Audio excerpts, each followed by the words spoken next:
Workspace Podcast is recorded at Workspace Provision Co. in Youngsville, North Carolina. If you would like to get involved or sponsor our next episode, email us workspacepodcastnc@gmail.com. Workspace Provision Co., your spot to create, connect, and grow. Flexible offices and event spaces made for entrepreneurs and dreamers. Come see what's possible. To learn more, visit workspaceprovision.com.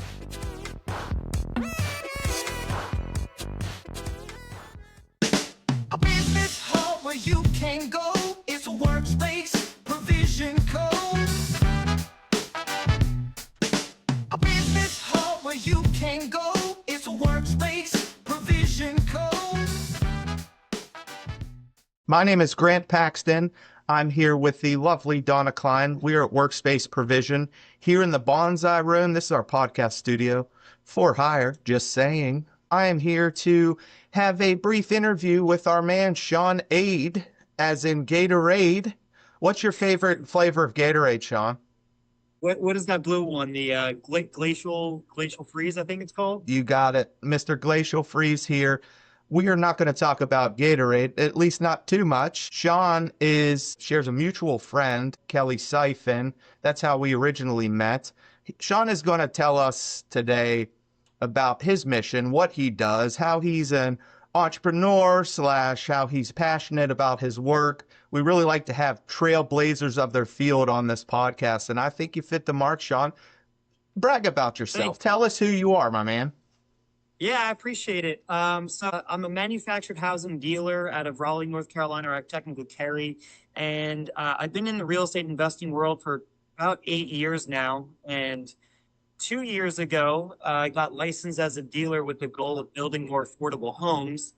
I think everywhere in the country, especially here in North Carolina, we have a housing shortage, and there's a lot of $1 million homes going up or $500,000 homes going up, but there's not a lot of homes you could go buy for $220,000 to $240,000. So I got exposed to this idea called land home packages a couple of years ago. And I've just gone all in on this business model where we're essentially installing double wides on vacant land, going through some certifications with them, making them FHA and VA eligible, with the goal of just providing more affordable housing for first-time home buyers in North Carolina. That's fantastic. Donna and I were talking about this the other day, how you're lucky if you can find a house for a family of 5 for less than $500,000. Yeah. I was told yesterday that the average home sale in Wake County, like Wake Forest area, is $700,000. That's awful. That's insane. Yeah, I mean, who can afford that right now? Definitely Right. not young people. What's No. the price point of these homes that you develop, and how do people find them? Yeah, so we're anywhere in the 215 to 280 range, just depending. So I work in a couple different areas, but Franklin County, Wake County, is closer to the cities. The land is so expensive out there that a $275,000 sale price is still very affordable compared to $700,000 home averages in Wake County. So, about a third of the price of stick-built homes. If we go out more rural, like Davidson County or Rowan County, a couple hours outside, more farmland out that way, more rural land, we're in like the 215 to 230 range, which is a really affordable entry-level price point for a young family. And we have these listed on the MLS, just like any other home. After we go through these certifications, it's essentially a single-family home. It has a few quirks, and it's a little bit different, but it'll be listed the same way any other home would be listed. So just right on Zillow, you'll find it listed on the MLS. That's phenomenal. What is your latest project? Is there a certain area you're working on at the moment, or? Yeah, actually, I'm really trying to focus more on the Franklin County area. It's the second fastest growing county in North Carolina. So we have one property that, had it not been for the ice storms the last 2 weeks, would be on the market by now, but we're probably a week or two out from that getting listed. It's in Franklinton. And then we have 6.5 acres in Lewisburg that I'm going through a subdivision process on. So we have to take the 6.5 acres, build a road, and turn the remaining roughly 5 acres into 1 acre lots. So in about 2 months, we'll have 5 1 acre lots that are build ready, and we'll be putting more manufactured homes there. Compare these houses you develop to what I think, well, maybe I'm digging here. When I think of a double wide, I think of something growing in the weeds. Maybe somebody will shut my mouth on that, but tell me a little bit more about the houses themselves. What do they look like? Yeah, I mean, that's honestly one of the biggest challenges we have in this industry is most people's perception of double wides are, trailer parks or mobile homes that are, rusted and abandoned on the side of the road. And basically like pre-1990, that's what it was. And over the last 25 years or so, there's been a ton of improvements and upgrades to the industry. So these new manufactured homes, everything we do is built to order, so it comes directly from the factory.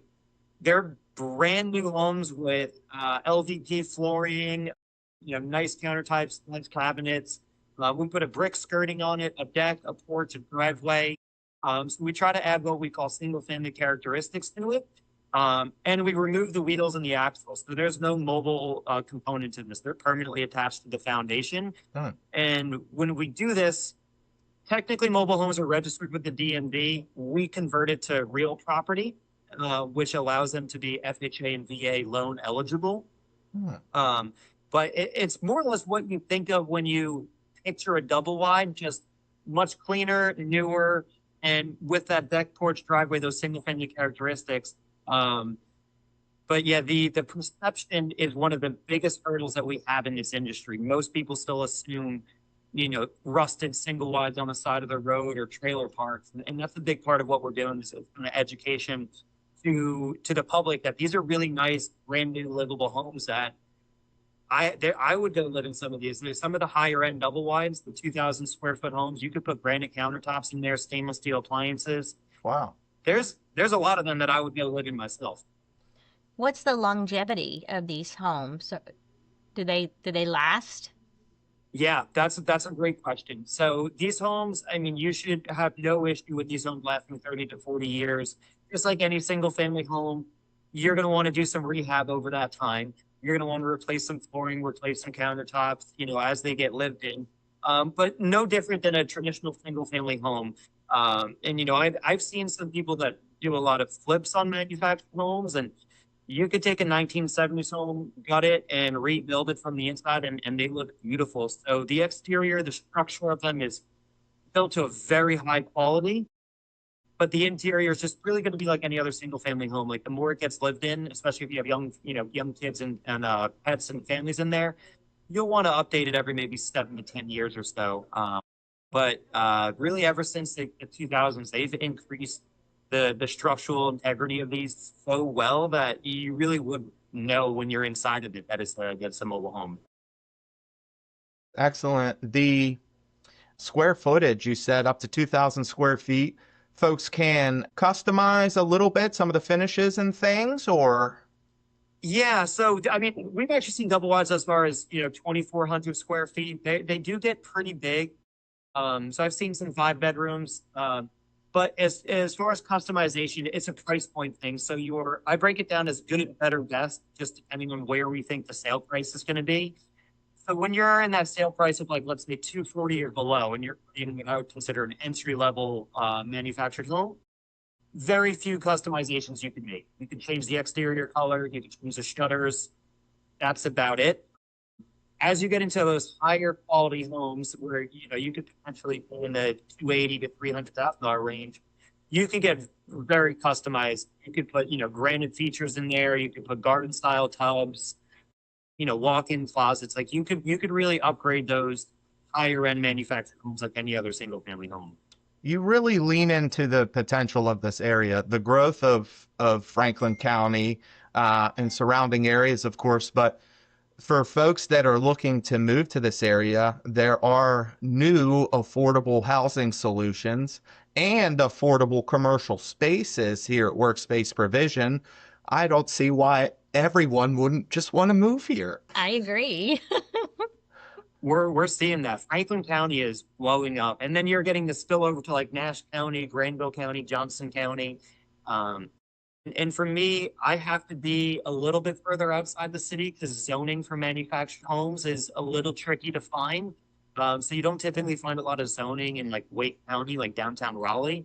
But you go into historically the farmlands of North Carolina, you get a lot of what they would call residential agricultural zoning. That's where we're finding the most manufactured homes. Excellent.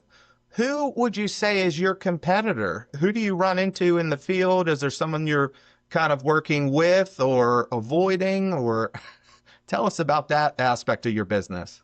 Yeah, for me personally, as a manufactured housing dealer, my biggest competitor is actually probably Clayton. Clayton is a manufacturer, but they also have retail stores and they also build their own homes. So Clayton is, probably the biggest player in the industry. But there's a lot of other folks like myself that are dealers that do their own, quote unquote spec builds with manufactured homes. That's probably the biggest competitor though, is Clayton and the other manufactured dealers. You get, DR Horton, Lenore, some of these other single family homes, spec builds that sell homes in like the low 300s. And those are really great homes, but still that buyer that could only afford 220, 230, they can't afford those DR and Lenore homes. So that's where we, really capitalize. Fantastic. Is your office mobile, home based? Are you here, there, and everywhere kind of work? That's sort of how I am. I'm on the road. I'm on the road quite a bit. I'm going to job sites pretty regularly, walking land pretty regularly, but I actually work, out of my house. I have an office in the house, so I don't have a brick and mortar dealership. I would have a virtual dealership, but I'm spending most of the week driving to job sites and checking in on projects. Wonderful. Is there a home or a model that people can see, or how do you show people the offerings that you have? Yep. So, my go-to is the Champion Prime lineup. That's the more entry-level price point focused type of home. And that's probably 80% of the homes that I do because we're really focused on the entry-level pricing. So Champion Prime, if you just search that online, you'll see all of their different models from single wides to double wide. And then I'm currently in the process of building out a new website that's going to have a couple hundred different models on there, from Champion to Clayton to Cavco, which are the three big manufacturers. Hopefully that's done in the next, 1 to 2 weeks. But yeah, Champion Fund is usually what I point people to. Excellent.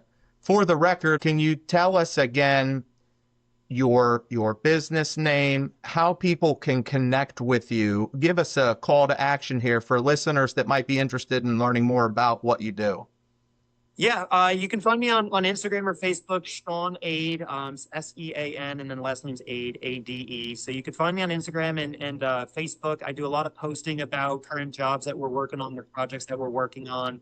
My business is Dropship MH, M as in manufactured, H as in home. So Dropship MH. That's what our website is. It's dropshipmh.com. And my email is sean@dropshipmh.com. So you can reach out to me via email, Facebook, or Instagram, and happy to walk anyone through the process if they want to do their own build or if they are looking for a manufactured home. There's a couple questions too I like to ask guests. A lot of local listeners are entrepreneurs like all of us here, and I like to ask, what advice do you have to folks out there that are hustling like you, or Donna, or the businesses here in Workspace Provision? What advice do you have to entrepreneurs as they grow their businesses? The biggest thing that's been helpful for me is focusing on just one thing. We've probably all heard the book, The One Thing by Gary Keller. I had a problem over the last 8 years of shiny object syndrome, and I would bounce around from business to business, idea to idea. But the last 2.5 years, I've been solely focused on one thing, which is manufactured housing. And as soon as I kind of put the horse blinders on and stopped chasing every shiny object, the business got a lot better, a lot quicker. You're preaching to the choir over here. Sorry, what was that? You're preaching to the choir over here. It's the best advice ever. We all hear it, but it's so hard to just focus on that. And especially when I was in my 20s, I was like, I'm going to try as many different things as I can. I want to get as much experience and see what I actually like and what I'm actually good at. But I never made a ton of progress in any one asset class. Then 2 years ago, when I turned 30, I said, you know what? I really like the building. I really like the affordable housing space. I'm going to stop chasing everything else and just go all in on this. And everything just kind of clicked when I put those horse burgers on. That's excellent. Chasing the, what'd you say? Chasing the Shiny shiny objects. I had a Oh, friend, I had a friend once tell me, don't boil the ocean. And at first I was like, what do you mean? But that's like taking everything on at once, essentially. Yeah, you can't do it. I mean, you'll be good at a lot of different things, but you'll, I mean, in my opinion, never be great at anything. And I saw a big opportunity with it. It seemed like something that's going to help a lot of people as well. And more importantly, I enjoy it. I really like this industry. You know, I never really liked flipping. I didn't really like wholesaling.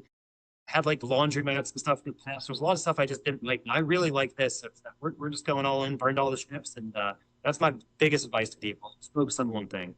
I love it. Well, hey, thanks so much for doing this podcast. I'm excited to see some potential collaboration between the business side of moving here and the home side of moving here. We'd love to actually meet you in person. So if you want to come by here and say hey sometime. Mr. Sean Ade, I'm going to knight you as king of the affordable housing for this area. It's fantastic to learn your mission and see how you operate as an entrepreneur. Again, Grant and Donna here in the Bonsai Podcast room signing out. Thanks, buddy. Thank you. Thank you, Grant, Donna. I appreciate it. A business hub where you can go.